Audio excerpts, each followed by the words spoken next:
a little bit of defense, a little bit of rebounding, and some scoring too, and do that without asking too much of the Blazers and asking for the ball as much as CJ McCollum and Damian Lillard do. So having to play behind those two players might stifle his development a little bit. Now we'll see. I mean, like we just said, Nurkic did get paid, but he got paid by management, and it's up to the coach to decide how he makes up his rotation. So I don't think they're gonna say, "Oh, Nurkic got paid $12 million a year for the next 4 years. Now we must play him over the next 4 years." No, I think the coach is gonna say, if Collins is the best player for this team, we're going to play Collins, and I don't think management would have any problem with that. So I think it's really going to depend on the coach and how he wants to utilize Collins, and of course, how both of those players develop or continue developing.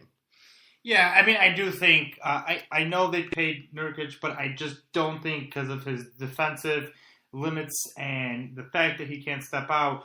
I just don't think that. I think Portland's going to be a smarter team if they work on developing Zach Collins and really giving him more minutes. Okay, you want to move on to the trade you've got proposed? Yeah, so for the Portland Trail Blazers, I proposed a trade with the Hawks. I'm proposing the Blazers receiving Kent Bazemore and Dwayne Dedman for Mo Harkless, Evan Turner, and the Blazers 2019 first-round pick. Now, what's going into this trade is so Kent Bazemore and Evan Turner both have 2 years remaining on their contracts, and both at about 15, 16 million. I think Kent Bazemore has a little more, and so does Evan Turner, but I'm just saying it's around that area. Now, Evan Turner is more of a negative value player now, and Kent Bazemore is a little bit of an above value player. So you're getting back Kent Bazemore, who could probably either come off the bench at 3 or start at the 3. Probably with this trade going through, he'd probably start at the 3 over Mo Harkless. Kent Bazemore provides you with some three-point shooting and some defense. He's a solid player, probably a little better than Mo Harkless, so it'd be a little small improvement there. Now again, Dwayne Dedman, who's a backup 4 or 5, they're pretty deep at that position. I mean, they have Al-Farouq Aminu at the 4, and like we just said, Collins and Nurkic at the 5, but he could probably back up Al-Farouq Aminu at the 4, and he's a very solid player. I mean, especially for a player coming off the bench, he provides you with solid minutes. Nothing spectacular, but provides you with solid minutes. So again, 2 players here really who are either starters or top-line bench players in terms of at least 6 or 7 players coming up in your depth chart, and then you're getting rid of a bad contract in Evan Turner. So for that reason, you're giving up a first-round pick in 2019. Now this pick would probably come with some type of protection, probably top 12, top 14 protection. I mean, again, Portland, even if Portland misses the playoff, they should be a 9th or 10th seed, which would give them either 13th or 13th or 12th pick. So maybe put a top 12 protection and let that work out in its own way. But what do you think of this trade? Yeah, I mean, so you get Dwayne Dedman, who I like. I don't like the fact that you're getting a third center there because you have Nurkic, because you have Collins. Dwayne Dedman just kind of seems like, well, what's the point of having a third center if you're not getting rid of one of those players? I like him, Bazemore. Obviously, he'd probably be coming off the bench in this case. Losing Mo Harkless is kind of tough. It's always nice to get rid of the Evan Turner deal. I mean, at the end of the day, I don't know who's getting the best player here. I don't know if Kent Bazemore is a better player than Maurice Harkless, or even if Maurice Harkless is just maybe not a better player, but the more important player. So I would take a look at this, and maybe I could see myself talking myself out of it if I'm the Blazers. Yeah, and I guess the reason why it would make a sense for the Hawks too is Mo Harkless is younger than Kent Bazemore now. I do feel that Bazemore is a little bit of a better player, especially because he provides a little bit more defense. And they shoot Harkless actually shot a little bit of a better percentage than Bazemore, but Bazemore did it at a higher frequency. So he shoots more threes, he makes more threes. He shot at about 39%, Harkless shot about 41%, so they're very close together. So I think Bazemore is a little bit of a better player. And like we said, Harkless here, I think Hawks asked for Harkless. Now, I could have replaced Mo Harkless with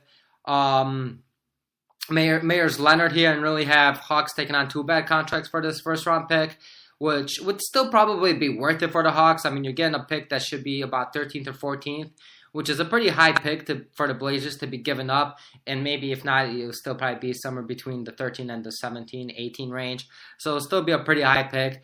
The Hawks have nothing to lose because it's not like they're not going to get, if they trade Bazemore and Dwayne Dedmon individually, which they should sometime before the trade deadline, you're not going to get more than maybe a second round pick. But now if you package them together and maybe take on a pretty bad contract like Evan Turner's is, then you'll be able to get a first round pick from a team and probably either a low lottery pick or a high pick for a team that just made the playoffs as a 7th or 8th seed.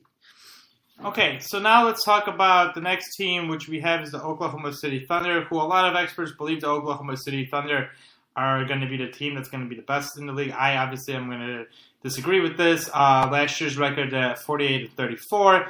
This year Vegas has them at 50.5 wins. Now, I would bet the under just because I don't think much has changed than last year. Andre Roberson is supposed to be coming back.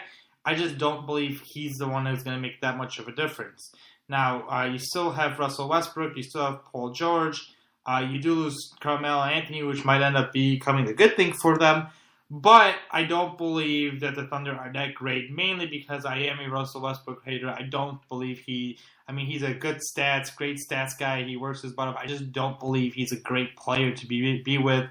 He's a very inefficient player, and for that, in my opinion, they're just not going to be that great of a team. I could see them losing to a lot of these teams in the West that they have to play. Yeah, I mean, a lot here is going to depend on Andre Robertson, who is hurt again.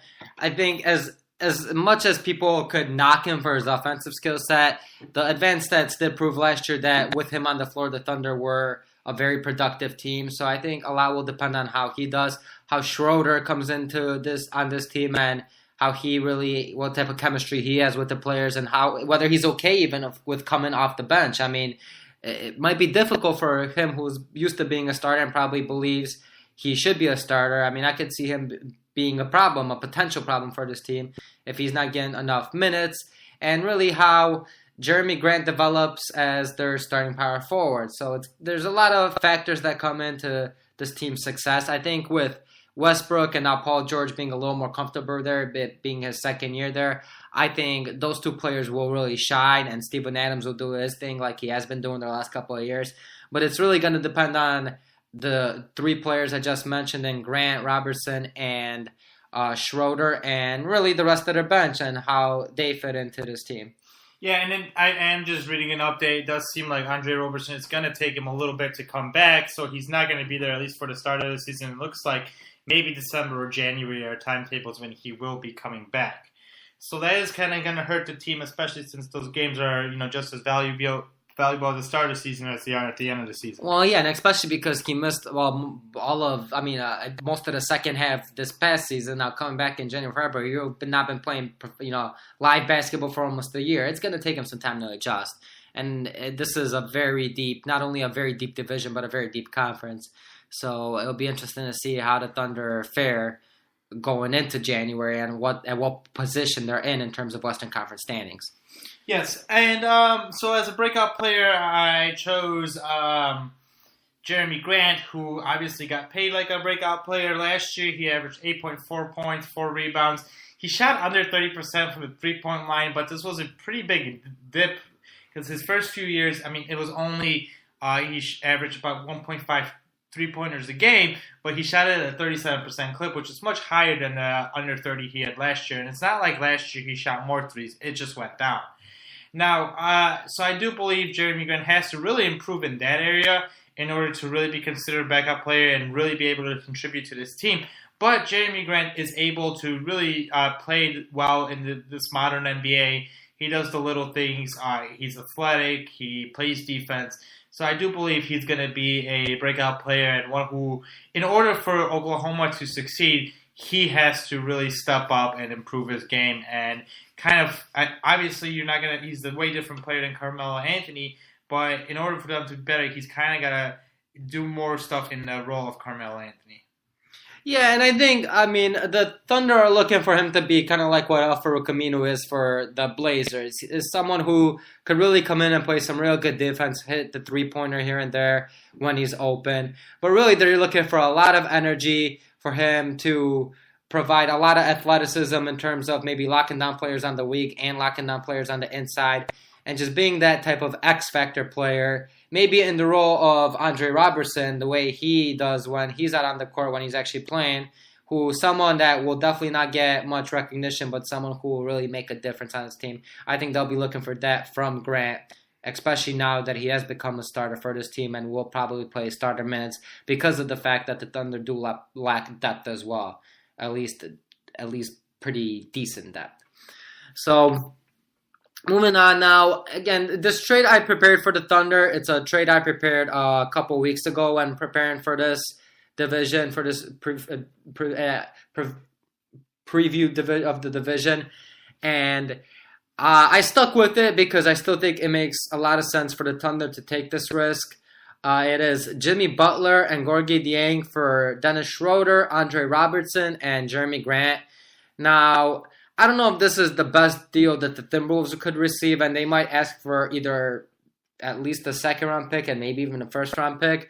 But you're getting 3 players here who are still young. I mean, all these players, I think, they range between the ages of 24 and 26. You get a point guard in Schroeder who is getting paid a decent amount of money. However, he could either take over for Jeff Teague or play the same role he's going to be playing in Oklahoma City, where he's coming off as the first player off the bench and providing a lot of scoring and definitely some playmaking as well. Not to mention that he is only about 25 years old. Now, again, Andre Robertson and Jeremy Grant are the type of players that Tom Thibodeau is looking for. They're young players, but they're also veterans. They're players who have been in the league for a few years, and they really know how to play the roles. I mean, again, we just said Jeremy Grant is a player that they're hoping that the Thunder are hoping for them to be an X factor on the defensive end and just do anything he can right on the offensive end. And same with Andre Robertson. I mean, everyone's looking for him to be a defensive stopper and nothing more, and don't provide much on the offensive side of the ball. So I think these 3 players, grabbing these 3 players and really getting rid of Gorgui Dieng's contract would provide this team with some solid depth. They'd begin youth, and they began solid rotational players added onto this team. And here, what the Thunder are receiving is obviously Jimmy Butler. They're taking a risk again, just like they did with Paul George last year, but having George Butler and Westbrook along with Steven Adams now really makes for a very formidable foursome. They'd be losing depth.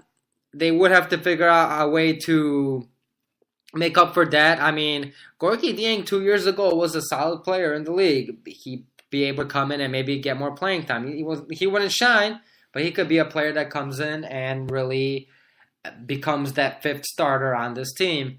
And even though the Thunder here are taking on Dieng's contract, they are getting up Schroeder's contract, and they have very similar contracts. Both signed for 3 more years at about between 15 and 16.5 million. So even though you're taking on a bad contract, you're getting rid of another contract that's similar, even though it's not as bad. Yeah, I mean, I would not do this trade if I am the Timberwolves, just because I look at the players you're receiving and I don't really like any of them. I mean, I like Jeremy Grant. I did just talk about him. But when you're giving up Jimmy Butler, who's arguably, a top 10 player, obviously he wants to leave, you'd want to get at least someone who has some potential in the future. And we know exactly what Dennis Schroeder can do. We know exactly what Andre Robertson can do. I did just talk about Jeremy Grant, but I don't think, his ceiling is not that high. And these are not players that I would want for Jimmy Butler. I would try to get a Tobias Harris or someone else. Obviously, if I'm the Thunder, I'd go with this deal because adding Jimmy Butler to already a very good defensive team would only improve their chances of being successful. Yeah, I mean, this one, it was pretty tough because I thought about maybe proposing a Jimmy Butler for Steven Adams swap, but I don't think there's any way Oklahoma would go for that. He's just too valuable to that team, and he signed for the long term with them, so I didn't propose that one. All right, so now we're going to talk about the Utah Jazz, who I actually believe are going to be the best team in this conference. Last year, their record is at 48-34. This year, they have them at 48.5, which I'm going to bet the over, but I think it'd be a slight over. I wouldn't be surprised if they were a little bit worse than this, just because of the amount of good teams there in the West. I like the Jazz. I like what they did at the end of last season. I like their team chemistry. I like what Joe Ingles is able to provide. I like what Rubio was able to do at the end of last year, and obviously Donovan Mitchell and Rudy Gobert. So I do think they're going to be a good